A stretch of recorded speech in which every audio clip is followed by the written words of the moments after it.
Bonjour Christian. Salut Didier. Alors, je suis ravi que tu sois là pour cet entretien. Tu te Merci. présentes très modestement toujours comme un simple citoyen souverain. Et pourtant, je sens au fond de toi une envie, peut-être pas de sauver la Suisse, mais de participer à un avenir positif, démocratique de la Suisse. Ça t'habite. C'est presque plus fort que toi, j'allais dire. C'est quoi ta flamme? Depuis que je suis né, l'injustice m'insupporte. Le manque de cohérence de la société dans son ensemble est quelque chose pour moi d'incompréhensible. Il n'y a plus de bon sens pour moi. Tout est à l'envers en fait. Il n'y a plus de valeur, et je l'observe depuis tout petit en fait. Des choses qui devraient être simples sont devenues d'une complexité hallucinante, et d'observer que certaines personnes, et en particulier ceux qui nous dirigent, que ce soit au niveau politique, au niveau de l'entreprise, ont des passe-droits et ils ont le pardon éternel quand ils commettent des erreurs, et que c'est accepté par la population. C'est ça, ils ont réussi à faire accepter à la population, à l'ouvrier, à l'employé, que eux, ils ont le droit de se planter et que le citoyen n'a pas le droit à l'erreur. Il doit marcher dans la ligne de conduite de l'entreprise, de la politique, des autorités.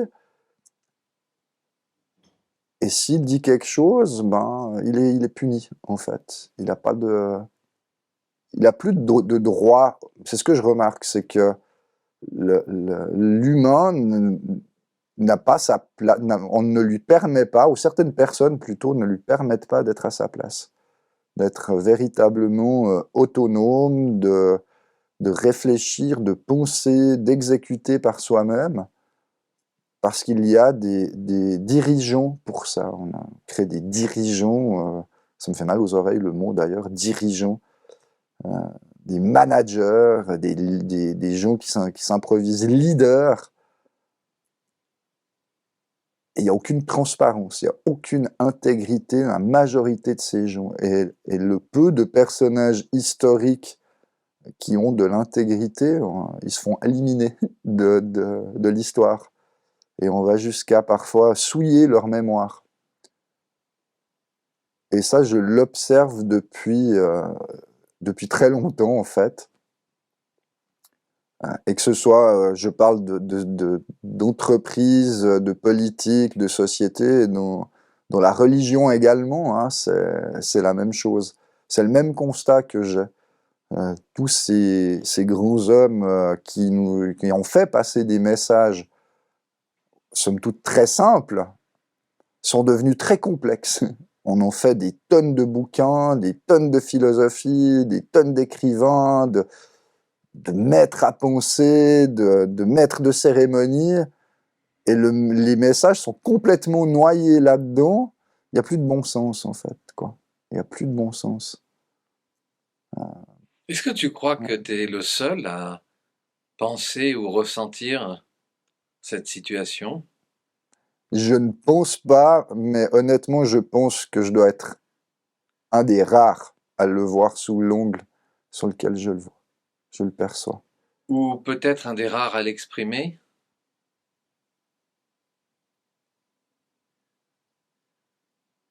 Possible. Je ne connais pas toute la population mondiale, mais je pense qu'il y en a d'autres qu'on n'entend pas non plus, quoi, et qui ont aujourd'hui la possibilité de se réveiller et puis de crier, quoi. De crier, mais oui, un cri de révolte, ouais. Ça te fait mal de voir les Suisses accepter de perdre leur souveraineté? ça me fait mal et ça me permet d'avancer. Ça me permet de me nourrir et de continuer à l'intérieur de moi ce combat. C'est un combat, et puis de le partager autour de moi en espérant que mon exemple va pouvoir aider ne serait-ce qu'une seule personne. Donc, on peut dire que oui, ça me fait mal, mais ça me fait du bien, parce que je peux faire du bien autour de moi. Je transforme ce mal en moi. J'ai pas de langage politiquement correct, hein, c'est quelque chose, comme on disait avant, qui m'horripile, le politiquement correct. Je suis pas quelqu'un de lettré, dans le sens où j'ai pas fait d'études dans la vie. Ça m'emmerde, à m'asseoir sur un banc et puis d'apprendre des choses qui, pour la plupart, sont inutiles, parce qu'on étudie, beaucoup de gens étudient les pensées d'autres personnes au lieu de s'étudier eux-mêmes. Et c'est dans la merde que poussent les plus belles fleurs. On a besoin de mettre de l'engrais, ça s'appelle de la merde. J'ai pas... voilà, on peut dire que c'est de l'engrais parfumé. Mais ça t'empêche pas d'avoir une très forte culture. Pour moi qui te connais, tu as une culture politique, tu as une culture historique. Je l'ai à travers l'étude de moi. Et cette étude de moi, elle se fait à travers les discussions que j'ai avec les autres. Cette confrontation. Pas à travers des livres. Une confrontation permanente avec la réalité. Oui, oui. Et à exposer à nu mon point de vue, quitte à avoir des disputes parfois. Oui, mais une confrontation n'est pas forcément une fâcherie. Pour moi, non. On dirait que ça fait peur aux gens. Oui. De confronter les idées et de ne pas être d'accord. Parce qu'on est bien dans son petit confort, on est bien dans son duvet, dans son train-train quotidien, on métro, boulot, dodo, je reçois mon salaire, je paye mes factures, et puis on me fout la paix. Mais c'est pas que ça, la vie, quoi. C'est fade, au bout d'un moment. Pour moi, c'est fade. Et si rien ne bouge en Suisse, tu vois les choses évoluer comment? Si les gens ne se réveillent pas? Je m'en fous. Parce que c'est pour moi que je fais les choses, en premier lieu, et je souhaite que les gens bougent. Ça m'attriste quand les gens ne bougent pas, ça m'attriste quand le monde est gouverné par la colère, par la haine, par le pouvoir, par l'argent. Ça m'attriste. Quand je dis je m'en fous, c'est que j'ai appris à être égoïste dans le vrai sens de l'égoïsme. Quand j'ai soif, je prends un verre d'eau et je le bois. C'est ça l'égoïsme pour moi. C'est de penser à moi pour être bien déjà en premier lieu avec moi. Si les autres ne veulent pas suivre, s'ils ne veulent pas se réveiller, moi je ne peux pas les réveiller à leur place. Je peux pas. Je peux pas dire aux gens, je peux leur dire écoute, écoute-toi, étudie-toi, écoute cette petite voix qui est en toi. Est-ce que tu es vraiment heureux? C'est ce que je disais il n'y a pas longtemps à un petit groupe de personnes, que la seule véritable question qu'on doit se poser dans la vie, c'est est-ce que je suis heureux? Et si on est honnête, on se rend compte qu'on n'est pas si heureux que ça, qu'on peut avoir plein d'artifices autour de nous, un bon travail, une jolie petite famille, etc. Mais on n'est pas vraiment accompli. Parce que je pense que beaucoup de gens ressentent cette injustice, mais ils se voilent la face. Ceux qui s'en rendent compte, mais la grande majorité ne s'en rendent pas compte de la situation, et ils pensent être heureux. Parce qu'ils ont une grosse bagnole, une grande maison, la famille parfaite, la carte postale de Noël. T'as vu, j'ai réussi, j'ai mes diplômes, etc. Moi, je dis, je m'en fous, j'ai pas de diplôme, quoi, j'ai pas de CFC. J'ai loupé mon apprentissage, puis ça m'a pas empêché de travailler 30 ans dans le monde des transports publics, d'avoir été poinçonneur des lilas, faire des petits trous dans dans les billets de train, puis d'être responsable d'une gare, et puis d'être dans l'expertise au niveau de la Suisse romande pour les apprentis.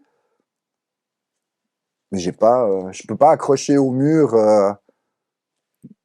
des titres universitaires, quoi. Par contre, ce qui te travaille, ce qui te bouillonne à l'intérieur, c'est quand même cette conscience que tu as que des libertés, le pouvoir de la citoyenneté, le pouvoir de la souveraineté est en train de disparaître. Et quand on en discute tous les deux, ce bouillonnement qui est en toi, ou cette incompréhension que nous avons de voir les gens, soit ils veulent pas le voir, soit ils s'en foutent complètement, soit effectivement, ils sont absolument pas conscients de ce qui est en train de se passer. Et quand ils sont conscients, ils restent dans la colère, ils restent dans la haine. Et elle est justifiée, cette colère, elle est justifiée, cette haine, mais c'est pas comme ça qu'on va avancer. Oui, il y a cette fameuse question qu'on se pose. À quoi je sers? Qu'est-ce que je laisse à mes enfants, à mes J'en reviens petits-enfants? à la simplicité des messages qui nous ont été donnés tout au long de l'humanité par ces grands leaders politiques ou religieux, des messages tellement simples que les gens n'entendent pas, en fait. C'est tellement simple. On prend un Jésus qui a fait un acte politique aussi, hein, quand il rentre dans cette synagogue pour tout détruire, pour s'insurger contre le pouvoir mis en place, hein,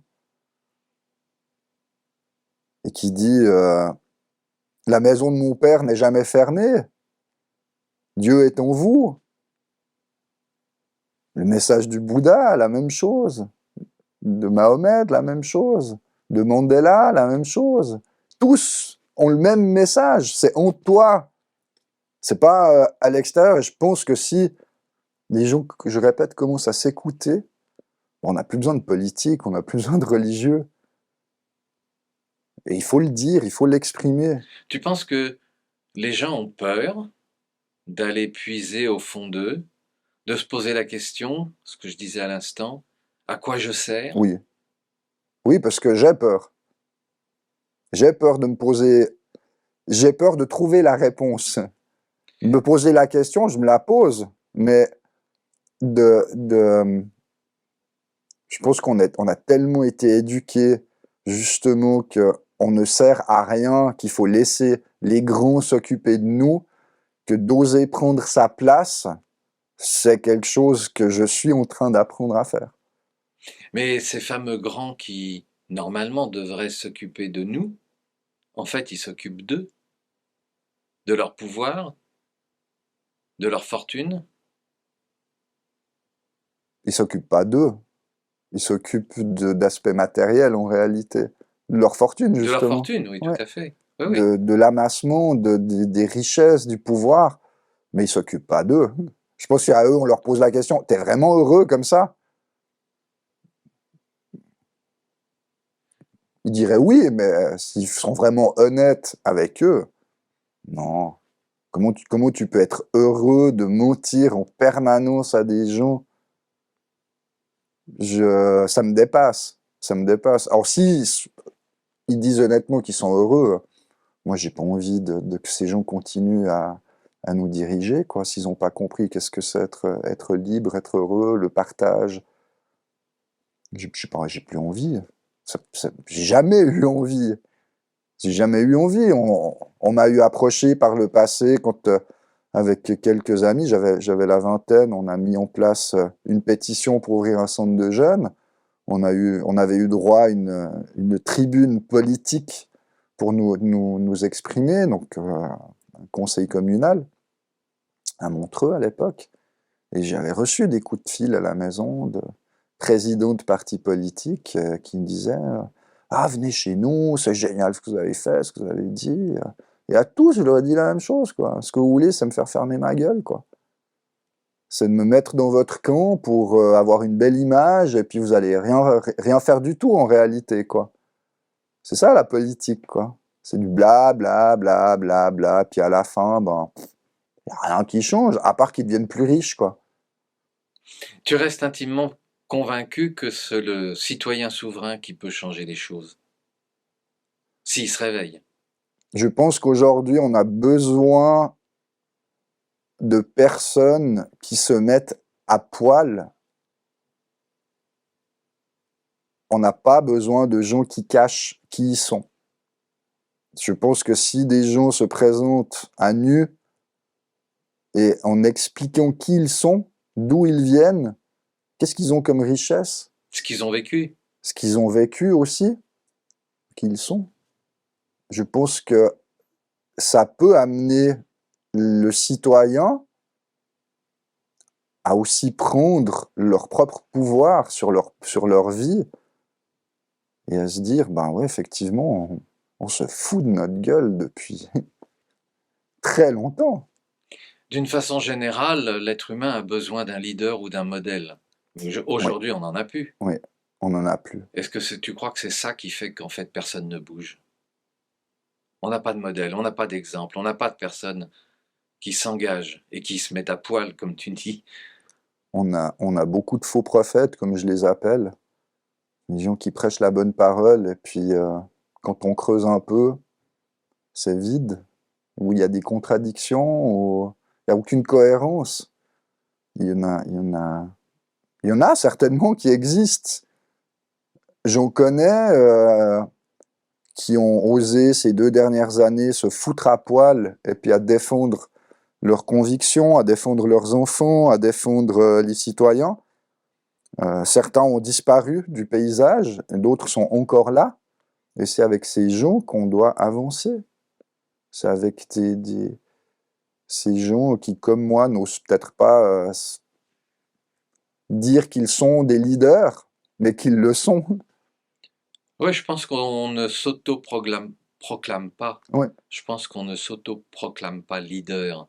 Je pense que ce sont les autres qui font de nous des leaders, parce qu'ils nous reconnaissent justement comme étant des porteurs de valeurs, comme étant effectivement des gens qui se mettent à nu, qui osent s'engager, qui osent combattre, Mhm. qui osent défendre, alors certains diront des utopies, d'autres des droits. Et je pense que aujourd'hui, tout citoyen de tous les pays attend ça, attend d'avoir des gens qui s'engagent et ils en font des leaders. Nous, on l'attend. Mais est-ce que le peuple l'attend? Je m'interroge. Je reste intimement convaincu que tous les citoyens de tous les pays attendent des gens qui soient honnêtes, qui soient transparents, mais en même temps, ils y croient plus parce qu'il y a eu tellement de mensonges, Mhm. tellement de tricheries, tellement de manipulations, qu'ils y croient plus. Et donc, ils se laissent manipuler par la peur au lieu de j'allais dire, de se laisser nourrir, à défaut de manipuler, par l'espoir. Ou nourrir par l'argent qu'ils reçoivent à la fin du mois pour leur travail qu'ils ont effectué, tout simplement. Ils se contentent du minimum. Oui, C'est le discours. pour ne pas souffrir. Il y a un discours qui est très suisse qui dit tout le temps oui, mais ailleurs c'est pire. Oui, on Aïe. entend ce discours-là aussi en France. Et puis, c'est la réponse que font certains journalistes quand on leur parle de la censure, Oui, mais qui nous disent mais allez voir en Corée du Nord, oui, vous verrez, c'est pire. oui, Allez voir en Russie, oui, vous verrez, c'est oui, pire. oui, Oui, mais moi, je vis pas oui, par rapport au pire, oui, je vis par rapport au mieux. oui. Et Et ce mieux, si on le construisait ensemble. et quand on tombe dans ce genre de comparaison, ça m'horripile aussi. Je dis, mais moi, je vis en Suisse, je vis pas en France, en Italie, en Allemagne, aux États-Unis, en Corée. Euh, j'ai assez à faire ici déjà. Donc, comparer ce que j'ai eu avec quelque chose que je n'ai jamais connu dans un autre pays, je trouve ça d'une bassesse. Oui, alors on revient à cette notion aussi d'égoïsme dont tu parlais tout à l'heure, à Ouais, savoir que si les Nord-Coréens, ça leur va et qu'ils acceptent ça, c'est leur histoire. ouais. Ouais. Mais nous, on n'est pas forcément en droit de l'accepter. Ouais. On en revient aussi à ce qu'on vit depuis 2 ans et demi maintenant. Euh, on nous permet pas d'être égoïste, hein, au fond. Hein. Faut le faire pour les autres. Soit ne t'écoute surtout pas, mais t'es un criminel parce que tu penses pas aux autres en refusant de t'injecter une substance dans tes veines. Oui, mais ça, c'est de la manipulation. J'ai Alors que dans, peut-être, dans, je dans- peux, excuse-moi, oui, peut-être que en refusant de m'injecter, je pense justement aux autres, puisque nous sommes en essai clinique, et que si jamais il y avait des dégâts du fait de cette injection, en n'étant pas injecté, je vais pouvoir aider ceux qui subissent des dommages du fait de l'injection. mhm. Moi, c'est une des raisons pour lesquelles je n'ai pas été injecté. Je viens d'une famille d'alcooliques, je viens d'un monde de violence. J'ai été, et je serai toute ma vie alcoolique, hein, Oui, mais tu bois plus. même si ça fait 19 ans que je suis abstinent, toute ma vie je serai alcoolique. J'ai consommé des drogues, Mais est-ce que tu crois pas? et quand on est arrivé à ce chapitre de il te faut, je prends la symbole de la seringue, il te faut t'injecter pour être libre, moi qui viens de ce monde d'alcoolisme et de drogue, je dis mais moi ça m'a jamais rendu libre. L'alcool, les pétards, la coke, ça m'a jamais rendu libre. Au contraire, ça fait 19 ans que je sais que ça m'a jamais rendu libre. Donc je vais pas m'injecter. Je reprends le symbole de la seringue pour pouvoir être libre. C'est quoi ce délire? Et tout ça pourquoi? Pour avoir le droit d'aller au restaurant, d'avoir le droit de prendre l'avion, d'avoir le droit d'avoir des hobbies? Non, c'est pas ça la liberté. La liberté, c'est je fais le choix d'être intègre. Je fais le choix d'être qui je suis et respectez mon choix, s'il vous plaît. Respectez qui je suis. Moi, je respecte qui tu es. Tu veux t'injecter? Injecte-toi. Renseigne-toi. Mais déjà, ça, c'est déjà trop de dire aujourd'hui aux gens, renseigne-toi à ce qui t'injecte. Moi, je disais à mon ancien médecin de famille, il voulait que je me vaccine, je lui disais, docteur, il y a quoi dedans? Mais ça, on ne sait pas. Je dis, docteur, vous voulez m'injecter un produit dont vous-même, vous ne savez pas la composition? Docteur, je vous rappelle, vous avez fait le serment d'Hippocrate. Expliquez-moi ce qu'il y a dedans. Mais ça, on ne sait pas. Je dis, mais de quel monde de fou on est en train de vivre quand même. On veut m'imposer une liberté que je n'ai pas choisie, en fait. Moi, je veux choisir ma propre liberté. Je suis mon propre souverain. Je suis mon propre souverain. Je suis mon propre maître. Je- Mon Dieu, il est ici. Il n'est pas ailleurs, quoi. Il n'est pas dans un bâtiment qui s'appelle Conseil fédéral. Est-ce que tu crois qu'il faut vraiment, c'est la question que je me pose par rapport à tous les gens que je rencontre, en fait, ceux qui comprennent, ceux qui se posent des questions, ceux qui s'engagent, ce sont des gens qui, pour la plupart, ont souffert. Oui. Et comme ça fait 70 ans qu'on est dans un monde cotonneux, ou cotonné, je ne sais pas, ou aseptisé, où de toutes parts, on nous promet d'être protégés, d'être garantis, ce qui fait que les gens sont complètement endormis. Ils n'ont plus envie de s'engager, ils n'ont plus envie de se battre, ils n'osent même plus se regarder, ressentir leurs émotions. Ils n'ont même pas le courage de se dire quel monde je laisse à mes enfants ou à mes petits-enfants le jour où je serai parti. Quel est le plus important? de m'être battu pour un monde meilleur, pour qu'il soit libre, pour qu'ils puissent avoir les moyens de s'épanouir, de prendre conscience de leurs talents, ou est-ce que je leur laisse un coffre-fort rempli à ras-bord avec lequel ils vont pouvoir s'éclater matériellement, se droguer, faire la fête, paraître, frimer? À quoi je sers, fondamentalement? D'après toi, il y a combien de personnes qui se posent cette question? Moi, je me la pose. Combien? Il y en a.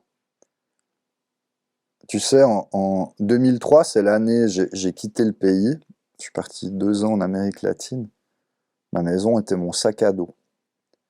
J'ai rencontré des gens extraordinaires et je suis tombé sur un groupe de psychothérapie collective. Si tu parles de psychothérapie, il y a beaucoup de gens qui se disent, mais psychothérapie, c'est pour ceux qui ont un problème. Qui sait qu'il n'y a pas de problème? Ah oui, mais faut pas le reconnaître.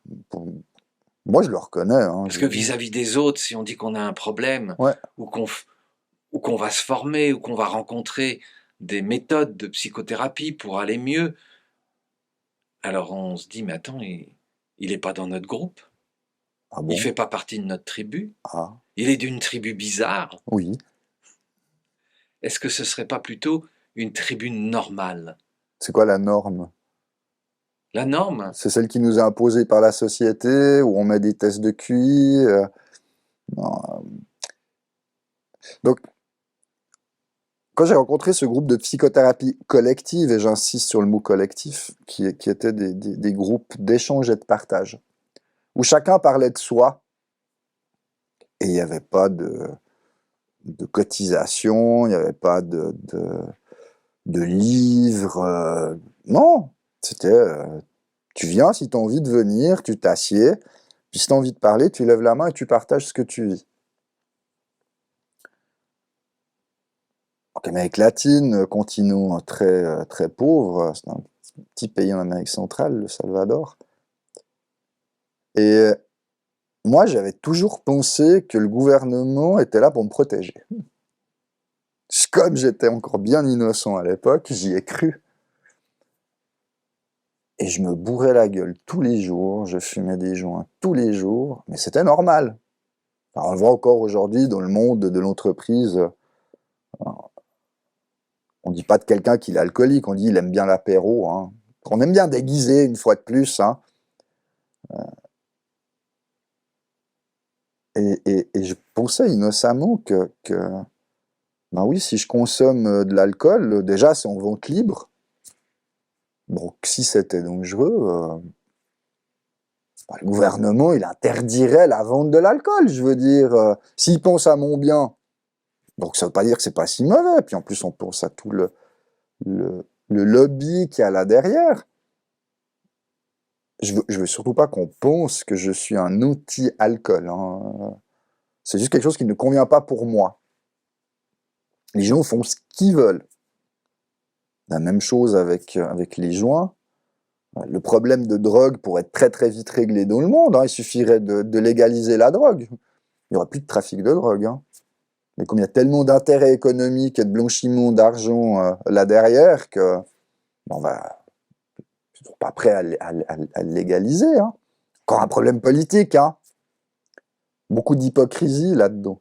Énormément d'hypocrisie. Donc le jour où j'ai réalisé que mon bonheur, ma joie ne dépendait pas d'une substance, je me suis dit, Christian, tu vas juste essayer 24 heures pour voir si c'est vrai que tu peux être heureux sans alcool et sans drogue. Parce qu'au début, je les écoutais, ces gens, puis je leur disais honnêtement, mais c'est quoi leur putain de problème avec l'alcool, quoi? Moi, je viens d'un pays, la Suisse, on a des vignes partout, du bon vin. C'est quoi leur problème, en fait, quoi?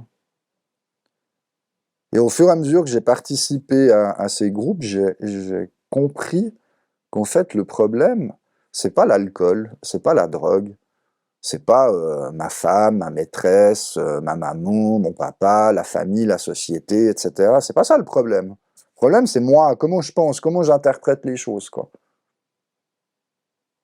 On revient à l'intégrité. Qu'est-ce qui me convient à moi, si je suis honnête? Qu'est-ce qui me convient?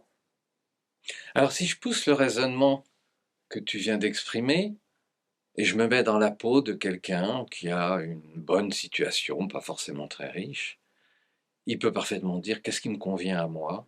C'est ma maison, c'est ma Mhm, voiture, mhm, c'est le fait d'aller skier tous mhm, les week-ends en montagne, mhm. parce qu'on est à 1 heure et demie de la première station. Ça me convient très bien. Ouais, mais est-ce qu'il Ça me en a les convient très bien. moyens? Est-ce qu'on en a encore les moyens aujourd'hui avec toutes les taxes qui profitent qu'à ceux qui les mettent en place, une fois de plus? Moi, je ne profite pas des taxes. La plus belle taxe, la plus belle arnaque, ça s'appelle les impôts. J'ai continué à les payer tout le temps, tout le temps, tout le temps ces 2 dernières années, alors qu'on m'a empêché de profiter des infrastructures auxquelles j'ai participé financièrement. Donc oui, Ah mais c'était pour ton bien. si quelqu'un me dit ouais mais moi j'ai tout ce qu'il me faut, bah ok, si t'es heureux comme ça, bah viens pas te plaindre.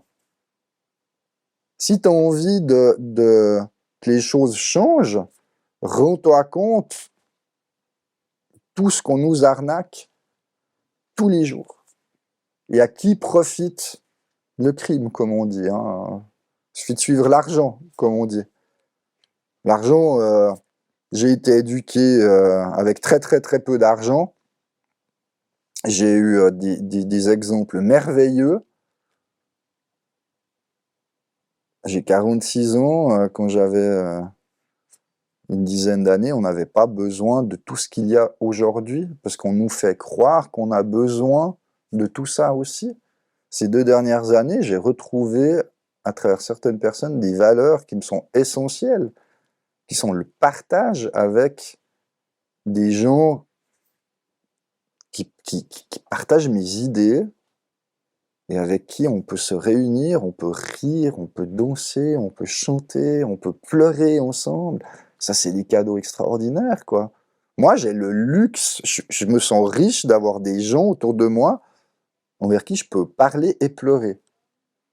Je suis très émotif comme personne, je peux très vite pleurer, et aujourd'hui, j'ai plus honte de pleurer devant les gens. C'est un luxe, c'est une richesse. Alors oui, si la personne me dit ah, j'ai ma maison, ma famille, le ski, etc., je suis heureux comme ça. Ok. Ce que tu es en train d'exprimer, c'est que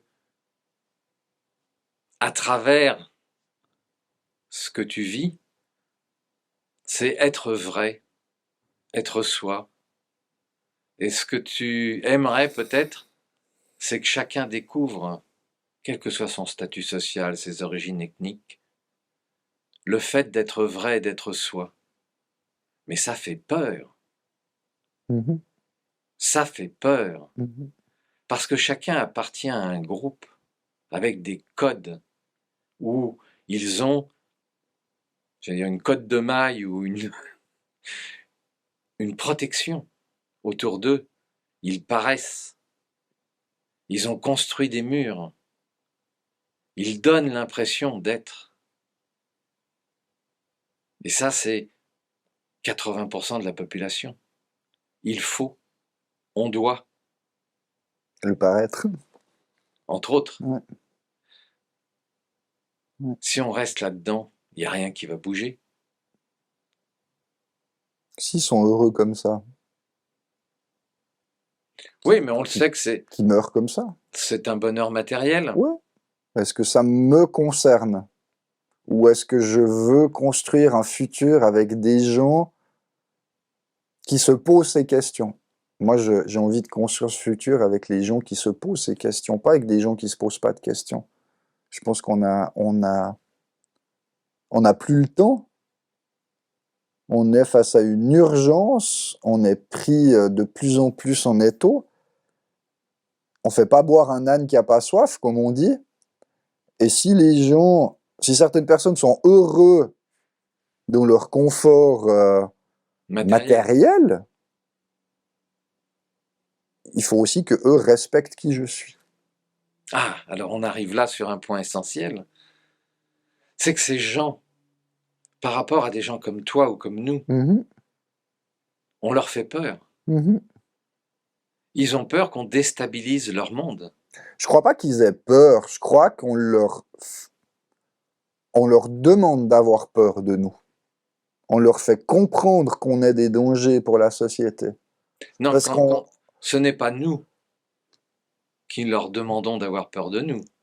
Oui, C'est oui, une oui, oui, oui. troisième personne qui pilote le système, Voilà, oui, qui oui, leur oui. dit, C'est ce que... Oui. attention, ceux qui veulent vivre heureux en leur âme, en leur cœur et en leur esprit sont des dangers. Oui, c'est des complotistes, c'est des illuminés, c'est des anti-vax, c'est des anti-ci, anti-ça.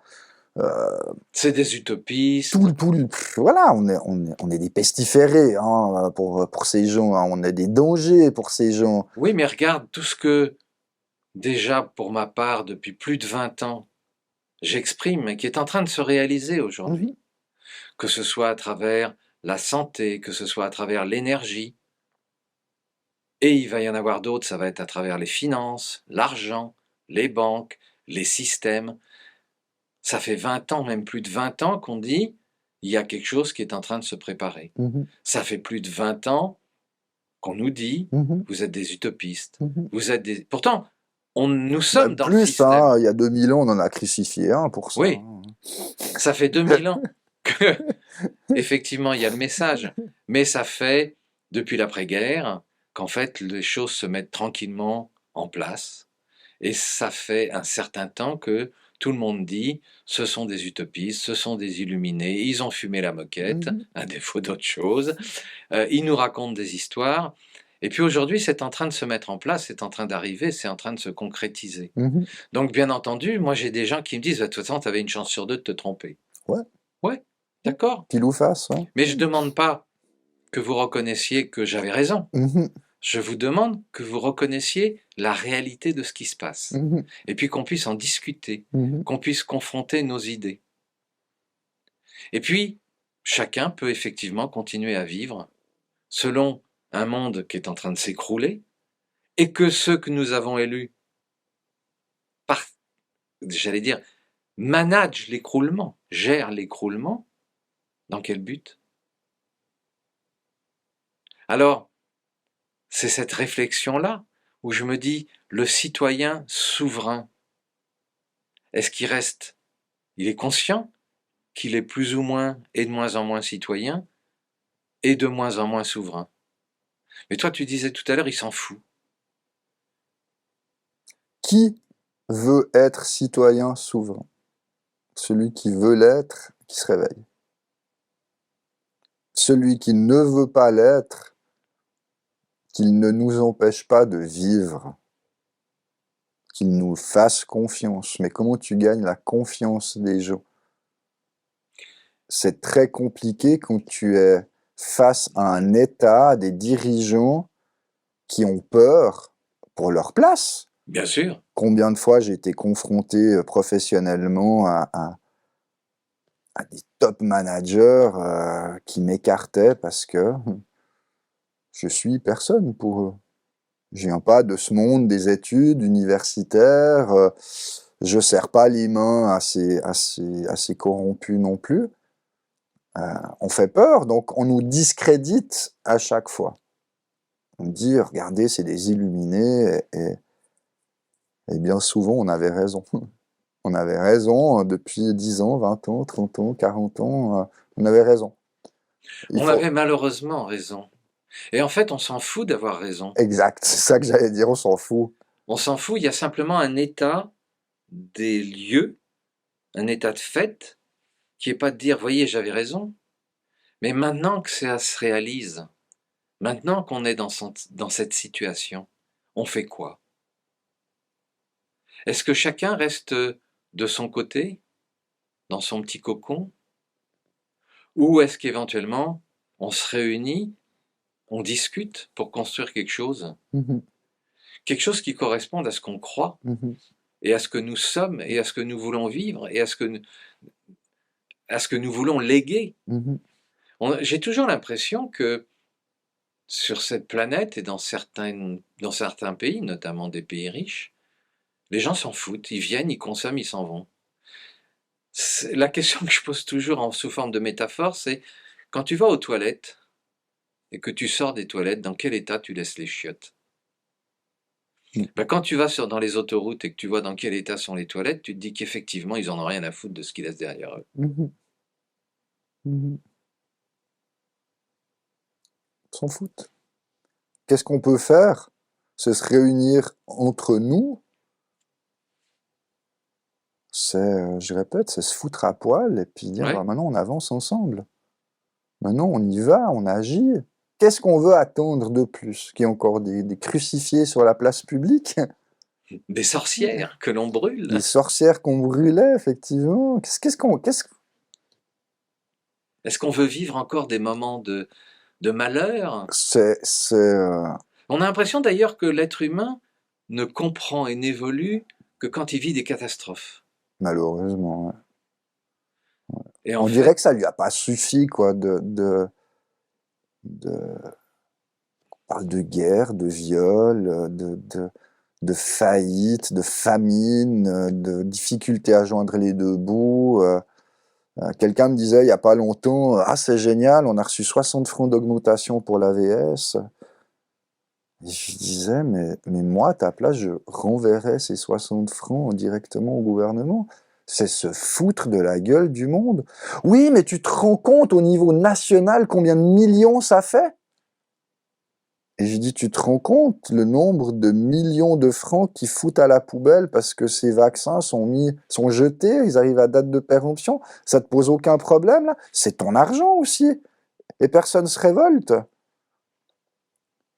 Énormément de pays dans le monde ont donné de l'argent à cette industrie pharma pour produire ces vaccins, et il n'y a aucun retour sur investissement. Je sais pas, si moi je prête de l'argent à quelqu'un, je m'attends à ce qu'il me le rende, quoi. Et en plus, s'ils font des milliards de bénéfices, je me dis, tiens, il va peut-être me donner un peu plus pour me dire merci. Même pas. Pas un centime de retour, et au contraire, on le fout à la poubelle. C'est comme quand tu achètes ta nourriture préférée, tu la mets au frigo, tu l'oublies, puis tu dois la mettre à la poubelle. Moi, je déteste jeter de la nourriture, quoi. Comment on peut continuer à faire autant de gaspillage? en toute impunité, Pour tout, hein? ouais, ouais. Pour tout, pour la nourriture, pour l'amour, pour tout. Pour tout. Je disais à quelqu'un il n'y a pas longtemps, si on veut plus de guerre, bah, qu'on arrête de fabriquer des armes de guerre. Tout simplement.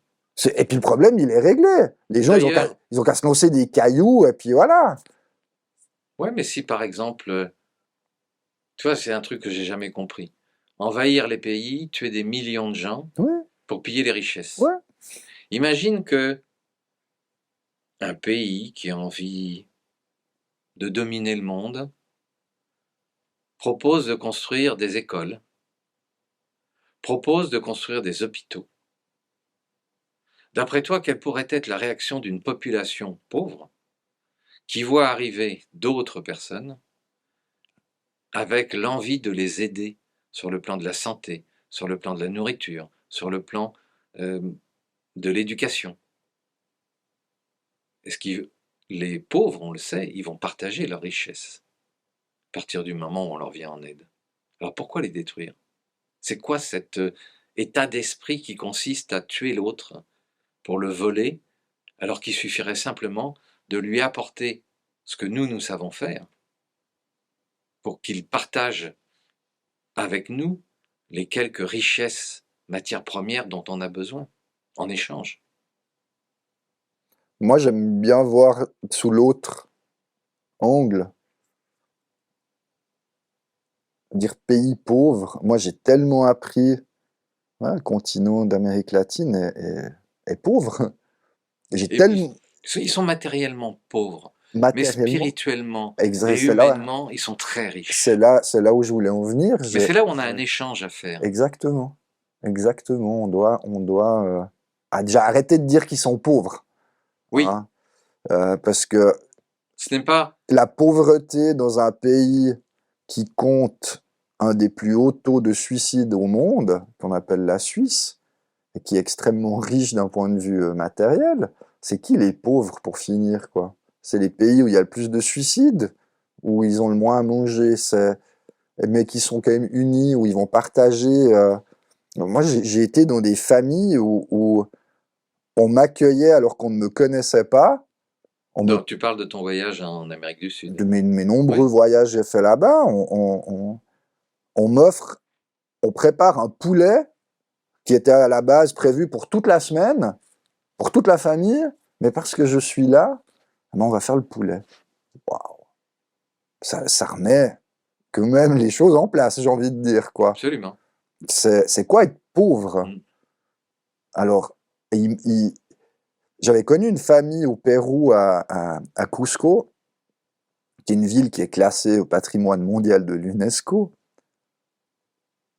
Ils vivaient dans des conditions insalubres parce qu'ils vivaient à Cusco, parce que c'était une ville qui était au patrimoine mondial de l'UNESCO et que les travaux y étaient interdits pour conserver les infrastructures d'origine pour que des petits comptes touristes comme moi puissent dire « Waouh, c'est magnifique ».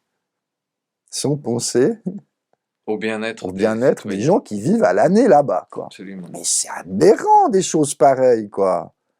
C'est aberrant. Est-ce que moi j'accepterais ça chez moi? Non. Alors pourquoi est-ce que je permets, en y participant, qu'ils vivent dans ces conditions?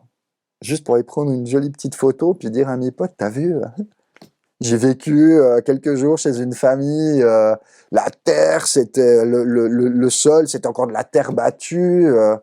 Oh ouais, c'est génial et tout. Et puis hop, on se boit des bières, on fume des joints, et puis ouais, c'était trop cool la vie là-bas, quoi. Mais c'est aberrant quand on y réfléchit, quoi. C'est aberrant. C'est bien d'aller visiter des choses comme ça, mais qu'est-ce que j'en fais, moi, après, dans ma vie personnelle? Comment est-ce que je partage? Comment est-ce que je peux faire que ça n'arrive plus? Bah déjà, je balaye devant ma porte. Je reviens dans mon intégrité. C'est quoi être pauvre, au fond? Est-ce qu'on parle de matériel? On parle de spiritualité? En fait, notre rêve, puisque dans notre démarche, c'est d'ouvrir, et j'appelle tous ceux qui nous regardent à se poser la question, faire des soirées de partage, Mhm. des soirées d'échange, ou des après-midi, ou des matinées, qu'importe. Mais je pense qu'il est urgent de pouvoir s'exprimer. Il est urgent de pouvoir partager nos doutes, nos stress, nos angoisses, nos espoirs, nos envies, nos illusions, nos utopies.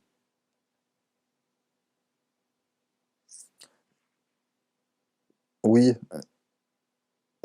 je partage ce que tu dis, mais quand tu dis s'exprimer, faut pas s'exprimer parce que j'ai lu un livre qui a dit que.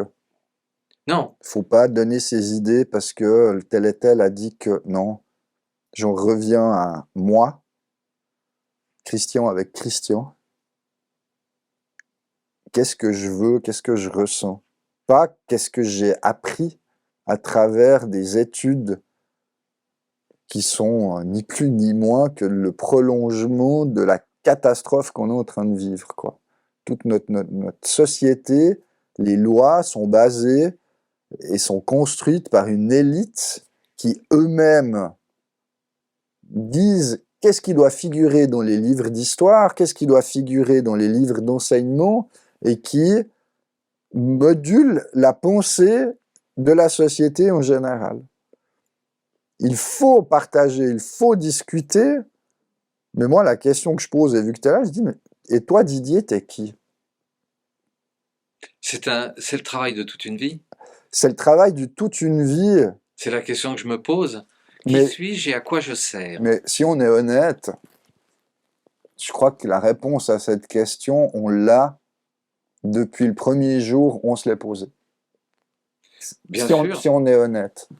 Mais parce que comme on nous on nous rabaisse ou on a accepté d'être rabaissé, eh ben on l'exprime que très peu, voire pas du tout, et puis on en arrive à l'oublier. Et c'est ce que j'ai découvert aussi à travers mon abstinence et tout mon parcours de vie, c'est que j'ai utilisé plein d'artifices pour ne pas me regarder dans le miroir. Bien sûr, mais on fait tous ça pendant Ouais, une période, ouais, jusqu'au jour où les artifices, on s'aperçoit qu'ils sont éphémères, ouais. superfétatoires, ils servent à rien, parce que notre réalité, elle nous rattrape. J'ai fait pas mal de bénévolat en accompagnement en soins palliatifs. Et je répète sans arrêt, sans arrêt, sans arrêt ce message, puisque les gens qui se voilent la face, qui refusent justement ces rencontres qu'on propose, qui refusent de discuter, qui refusent de se poser les bonnes questions, et on le sait, que ce soit un mois ou 2, 3 jours ou 1 heure avant le départ en soins palliatifs, ils sont face à eux. Et à ce moment-là arrive, et il y a des souffrances absolument hallucinantes. Et c'est pas un problème de condition sociale. Même, je dirais que parfois, souvent, les plus riches matériellement sont les plus en douleur, en souffrance au moment du départ.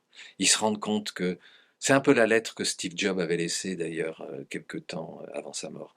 Ils se rendent compte que bah, tout ce qu'ils ont construit, ça leur a donné de la gloire, ça leur a donné de la puissance, mais là, au moment de partir, ça sert plus à rien. Mhm.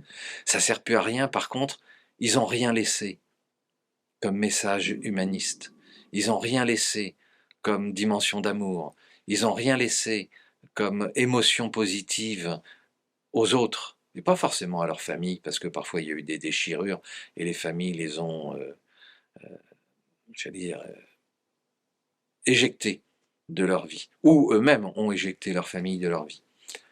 Et c'est à ce moment-là qu'en fait, un peu une sorte de jugement, mais c'est nous-mêmes qui nous jugeons.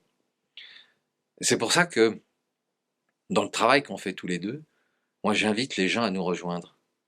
J'invite les gens à venir partager, à venir se raconter, à venir comprendre peut-être autre chose, autrement, mais en toute bienveillance, se mettre à nu. Peut-être qu'ils repartiront sans avoir changé d'idée, parce qu'on n'est pas là pour les convaincre que nous avons raison.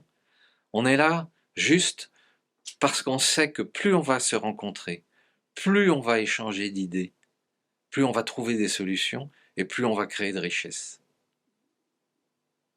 C'est ce que tu as fait pendant tout ton parcours en rencontrant du monde. C'est ce que tu fais en permanence, en échangeant, en confrontant, en respectant les différences.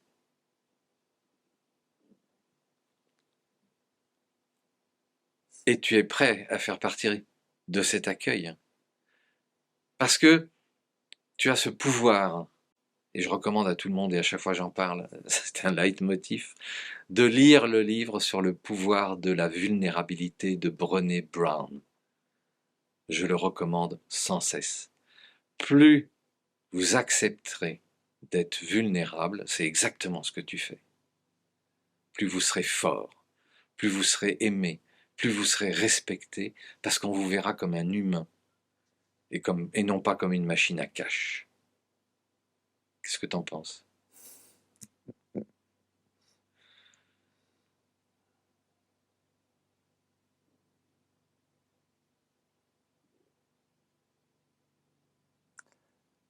L'intégrité. J'en reviens toujours, toujours, toujours à ce mot être intègre. Et l'affirmer, cette intégrité.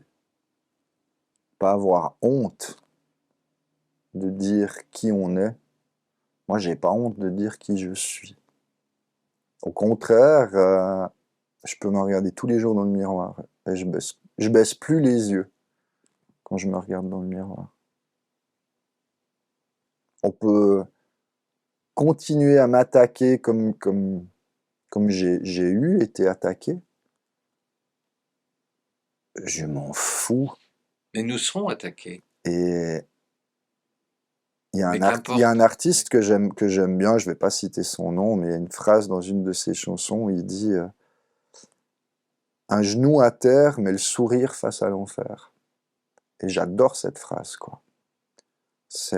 J'aime bien m'imaginer qu'on essaye de me mettre à terre, juste un genou, mais je garderai tout le temps le sourire, quoi.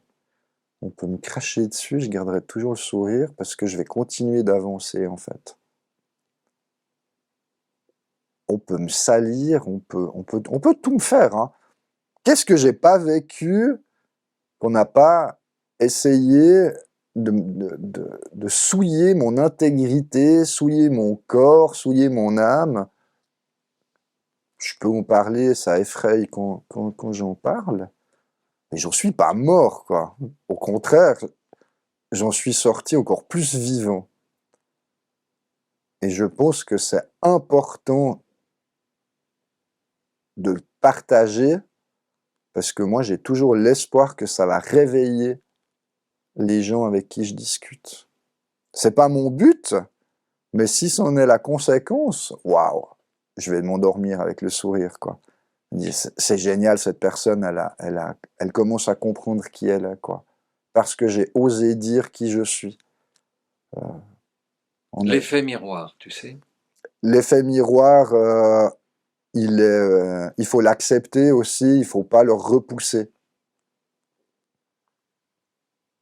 Accepter l'effet miroir. C'est quand même pas facile pour tout le monde. Effectivement, c'est pas facile. Dans mon cas, parce que je ne peux parler que de moi, c'est le travail de toute ma vie, d'avoir l'effet miroir. Mais le jour où j'ai compris que cet effet miroir est bénéfique, me permet de grandir, comme on dit, d'évoluer, d'aller encore plus au plus profond de moi, de ma véritable nature, de rejoindre mon intégrité, de faire alliance avec mon intégrité. C'est quelque chose de fantastique quand tu peux le partager avec les autres, de, de dire qui tu es, de, d'oser t'exprimer, oser dire ce que tu as vécu et d'en voir les effets bénéfiques sur l'autre et qu'à partir de ce moment-là, il commence à travailler sur sa personne et on voit petit à petit les résultats, tu peux dormir tranquille, tu peux te dire waouh, en fait, parler de moi, ça aide les autres aussi.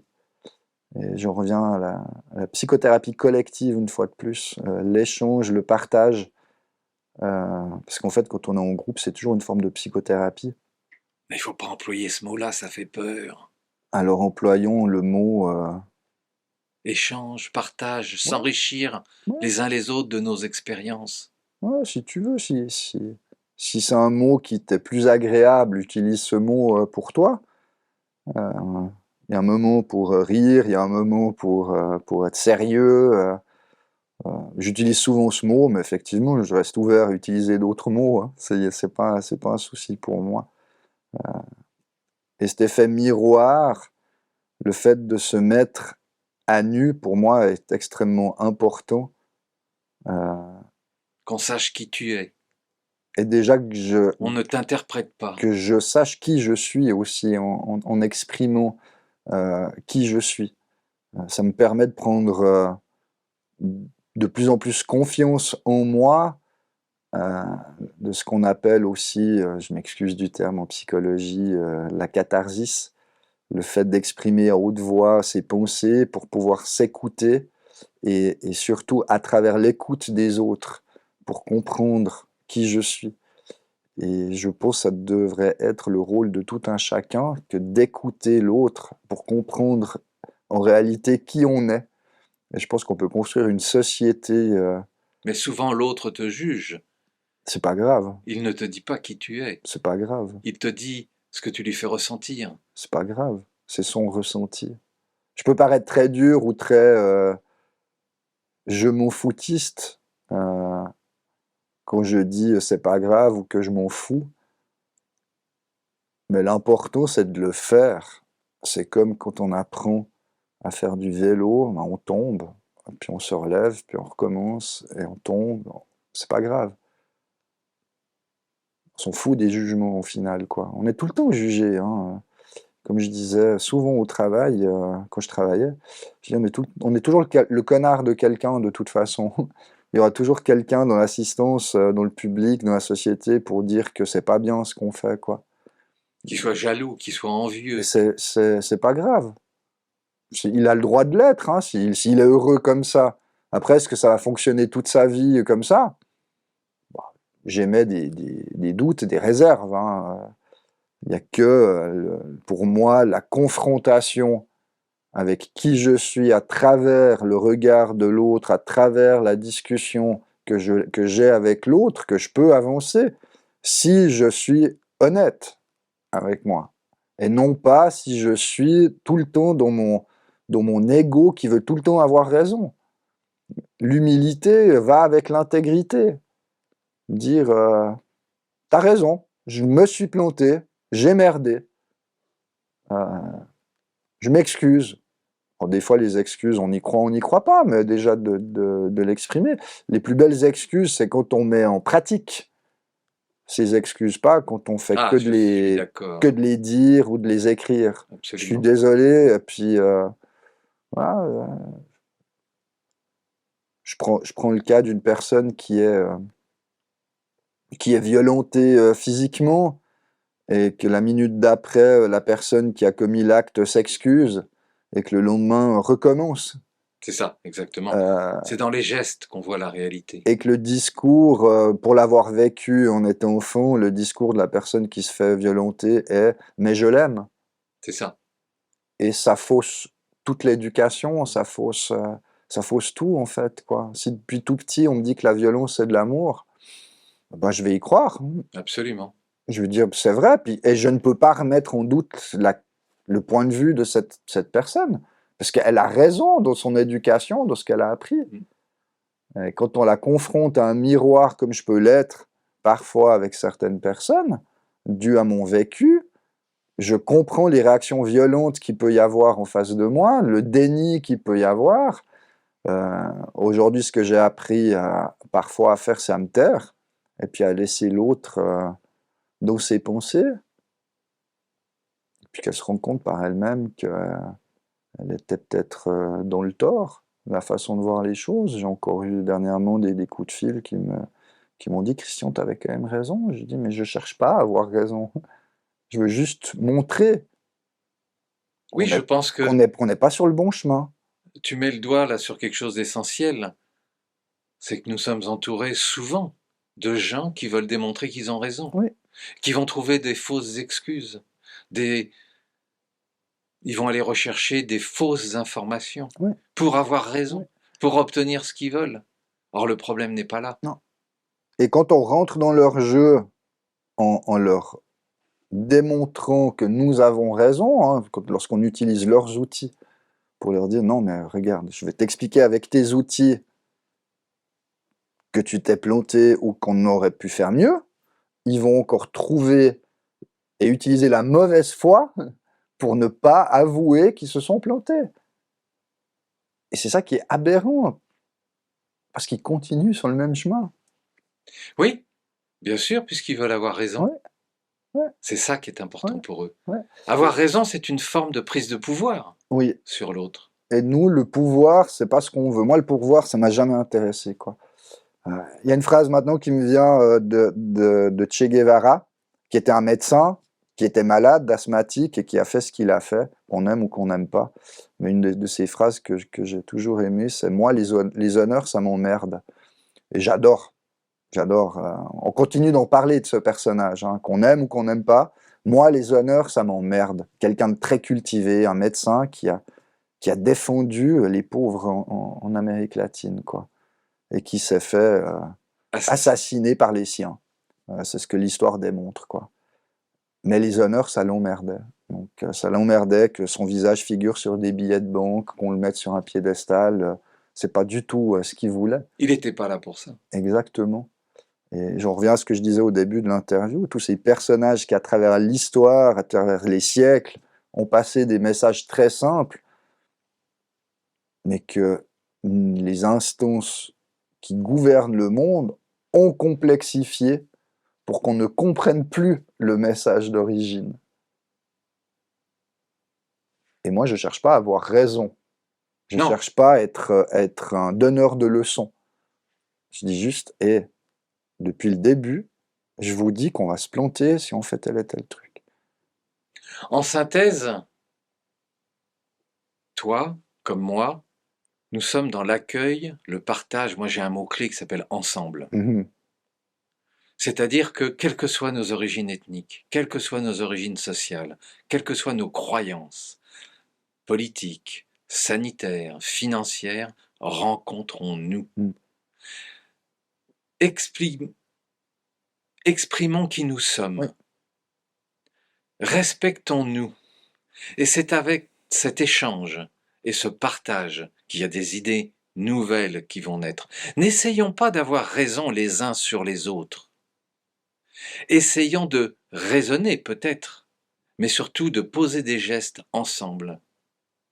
On a chacun des talents, on a chacun des compétences, et on pourrait parfaitement construire quelque chose qui respecte les croyances de chacun, les ambitions de chacun, en se respectant les uns les autres.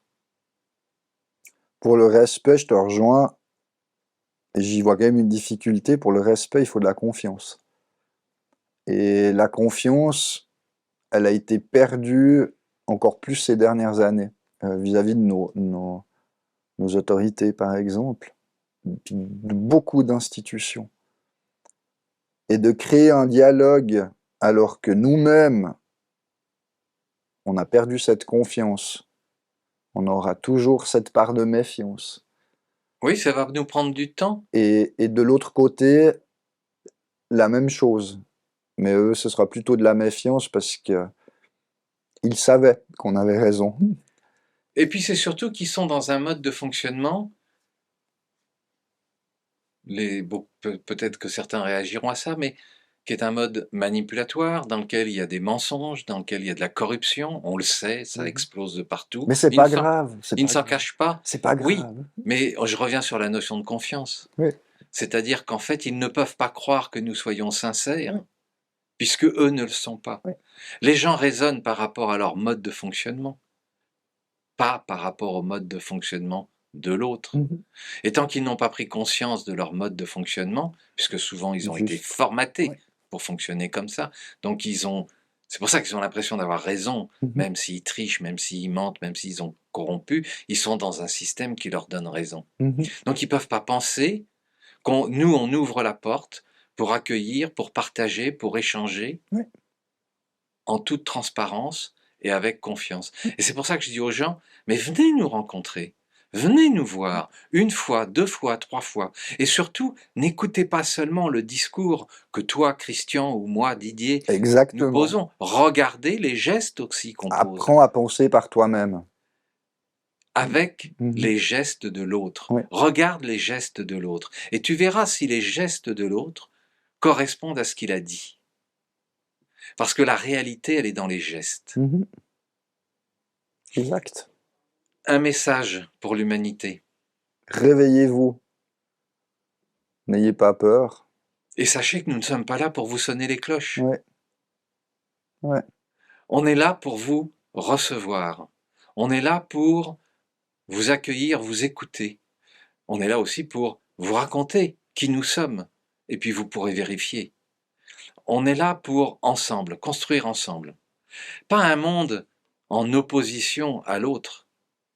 Non, un monde en complément de l'autre. Parce que nous vivons dans un système et on ne peut pas vouloir, comme certains utopistes, détruire le système pour faire quelque chose de nouveau. Ça ne marchera pas. Il va se détruire tout seul. D'une part. Et deuxièmement, on est là justement pour apporter des idées. Pour que ces autres qui dirigent le système viennent aussi nous rencontrer, viennent aussi nous comprendre et qu'on puisse les aider. S'ils veulent garder le pouvoir et l'argent, ça nous est complètement égal. Ce qu'on veut simplement, c'est qu'il y ait de l'humanisme, qu'il y ait de la spiritualité, qu'il y ait de l'amour qui circule entre les individus. Mhm. C'est utopiste, hein. Ça pourrait être qualifié de tel par quelqu'un qui ne comprend pas ce genre de propos, Oui, parce que de doux rêveur, de haut perché, ce ne sont pas des mots d'utopiste. qui font partie du système capitaliste. Non. Et pourtant, le système capitaliste, il pourrait être terriblement sain, Ouais. terriblement bénéfique pour tout le monde. Donc il ne s'agit pas de le détruire, il s'agit de le faire évoluer.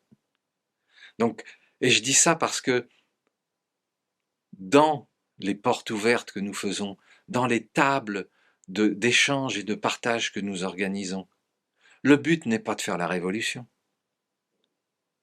Le but, il est déjà, entre humains, de se parler, de se comprendre et de regarder ensemble avec tous les talents, toutes les richesses que nous avons chacun, qu'est-ce qu'on peut faire ensemble. Révolution, j'aime bien le décomposer en deux mots de rêve et évolution. C'est ça. Mais je pense qu'il faut rêver quand même un peu Obligé. pour faire Comment évoluer tu les veux choses. tenir sans rêve? Oui. Ceux qui veulent garder le pouvoir, qui gardent le pouvoir. Ceux qui veulent garder l'argent, qui gardent l'argent. Mais pas en détruisant l'humanité. Et ces gens, est-ce qu'ils ont encore une place dans cette société? Est-ce qu'ils vont encore être capables de comprendre ce qu'est l'humanité, ce qu'est l'humain? Mais plus J'ai des doutes. J'ai des doutes. plus ils mettront leur argent et leur pouvoir sur l'enrichissement de l'humanité, plus ils auront d'argent et de pouvoir. Mais l'argent, aujourd'hui, n'existe plus. C'est des chiffres sur un Oui, écran mais ils d'ordinateur. croient dans ça. Ouais. Il ne faut pas leur retirer leur croyance. Ils pensent simplement que le pouvoir et l'argent s'obtiennent par la destruction de l'autre. Nous, on n'emploie pas le mot argent, on emploie le mot richesse. Parce que ça mélange à la fois la capacité à manger tous les jours, à se loger, et à vivre heureux, et à vivre dans le bonheur. Donc c'est certainement utopique, mais c'est comme ça qu'on a créé de la richesse. C'est comme ça que toutes les civilisations ont développé de la richesse. Ils sont partis de rien. Ils ont au départ commencé à réfléchir, à penser, c'est ce qu'on a appelé la philosophie, la recherche de la réalité. Et grâce à ça, ils se sont mis à transformer la matière. En transformant la matière grâce au talent des hommes, ils ont créé de la richesse. Et cette richesse aujourd'hui, ils la bloquent. Ils veulent se l'accaparer. Alors qu'en fait, en continuant cette part de spiritualité, cette part de philosophie, on va développer encore plus de richesse humaine et matérielle. Alors, tu dis, ton message pour le monde, c'est éveillez-vous, Réveillez-vous. réveillez-vous. Oui. Si tu avais le mot de la fin. C'est que le début. C'est mon mot de la fin. C'est que ce qu'on vit, c'est que le début. Un début qui peut être magnifique. Et je te rejoins sur le ensemble. Et on a besoin d'être ensemble pour construire ce que on rêve depuis notre naissance. Et aujourd'hui, c'est le moment de le faire. Je pense qu'on n'aura pas d'autre opportunité ou chance plutôt dans nos vies pour pouvoir le faire. On doit poser ses fondations.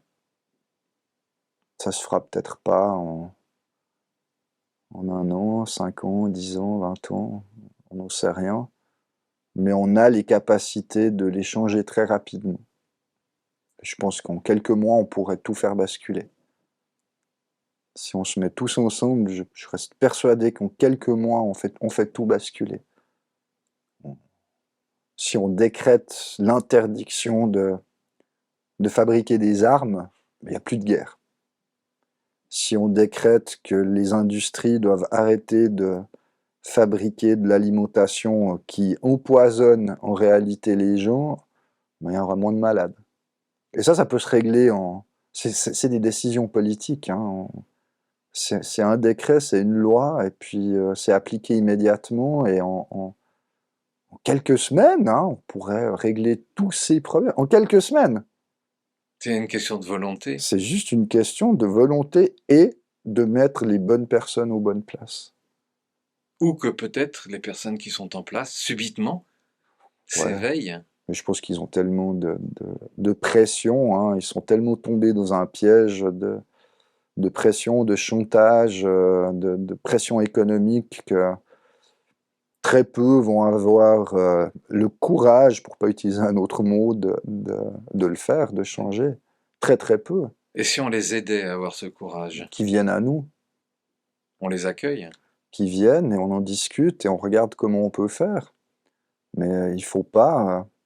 Moi, il y a une chose professionnellement qui m'a toujours déplu, c'est ce qu'on appelle les séances. Euh, Quand je n'étais pas cadre et que j'entendais des chefs dire on a eu des séances aujourd'hui, puis qui faisaient semblant d'être fatigués. Et puis en fait, quand j'assistais aux séances, je disais mais en fait, une séance, c'est quoi? C'est on discute de ce qu'on a fait, et on discute de ce qu'on va discuter la prochaine fois. Et entre deux, ben on va préparer la prochaine séance, quoi. Et puis on va faire des projets. Et puis après, le temps passe, et puis se dire ah bon, on n'a plus le budget, on va faire un autre projet. Et puis c'est ainsi qu'on dépense énormément d'argent Et de temps, et de temps, et d'énergie humaine. et en attendant, il y a des gens qui souffrent. Il y a des gens qui ont de la peine à joindre les deux bouts, à manger correctement, à se loger correctement, à trouver du travail. Tout ça parce que ben, c'est comme ça. On dit non, mais c'est comme ça, faut pas t'en faire, c'est comme ça. Non, j'ai jamais été d'accord avec ça, quoi. Jamais. On peut agir immédiatement, et je répète, je pense qu'en quelques semaines, honnêtement, on pourrait mettre fin à tout ce merdier qu'il y a dans le monde, quoi. En quelques semaines. On déclare illégale la fabrique d'armes. On déclare illégal les bénéfices de l'industrie pharma. On déclare illégal tout le suremballage de l'industrie alimentaire qui ensuite nous fait culpabiliser parce que c'est de notre faute si la terre elle est polluée. Mais qui fabrique ces polluants? C'est pas moi. C'est l'industrie qui fabrique ces polluants. Mais pourquoi c'est à moi de payer des taxes? Pourquoi c'est à moi de faire du tri? Alors que j'ai pas demandé à les avoir. Je pense qu'en quelques semaines, on peut tout régler, quoi. Tout, tout. Il faut juste. Mon message, c'est n'aie pas peur des conséquences. Qu'est-ce que tu risques? D'être applaudi par le peuple, par le citoyen souverain. C'est toujours la même question, quelle trace tu vas laisser derrière toi? Alors, Quel monde tu veux laisser? Je n'ai pas d'enfants, mais quel monde tu veux laisser pour les enfants, pour les générations qui viennent? Une des raisons pour lesquelles je n'ai pas voulu d'enfants, c'est justement ce constat depuis tout petit de comment est ce monde.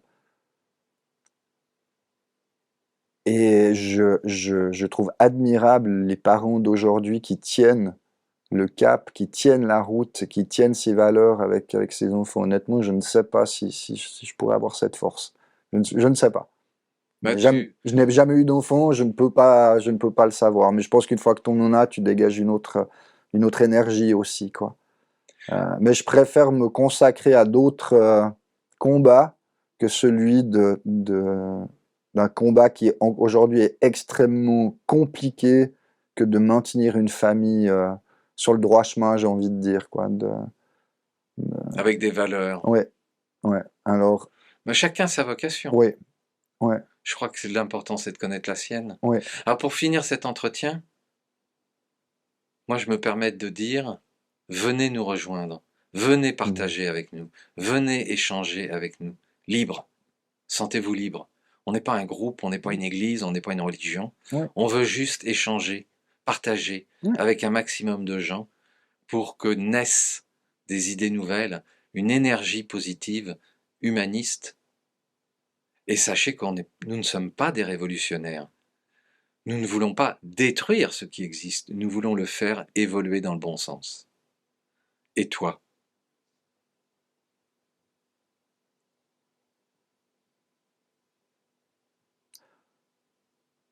Moi, j'ai juste envie que cette société, Est-ce que tu es prêt à accueillir, à partager? Moi, c'est ce que j'ai toujours fait. Je, je, je suis prêt. Tu peux venir chez moi, je t'ouvre la porte. Si t'as faim, je te fais une assiette. Si t'as soif, je te fais un café, un thé, ce que tu veux. J'ai appris à donner sans attendre en retour. Et ce qui est extraordinaire, c'est que je reçois beaucoup en retour quand je donne. Et je répète ce que j'ai dit avant, n'ayez pas peur. N'ayez pas peur d'être vous-même. N'ayez pas peur de perdre, parce qu'en réalité, on gagne énormément en retour, quoi. J'ai perdu beaucoup dans ma vie, mais c'est un mensonge que de le dire, parce que j'ai énormément gagné dans ma vie. On peut dire, ah, j'ai perdu ci, j'ai perdu... Non, non, j'ai fait que gagner. Alors venez nous rejoindre, venez rejoindre Christian. Si cette vidéo vous plaît, partagez-la, faites-le savoir, on vous attend. Merci Christian. Merci à toi et merci à ceux qui ont eu la patience d'écouter cette vidéo. À bientôt.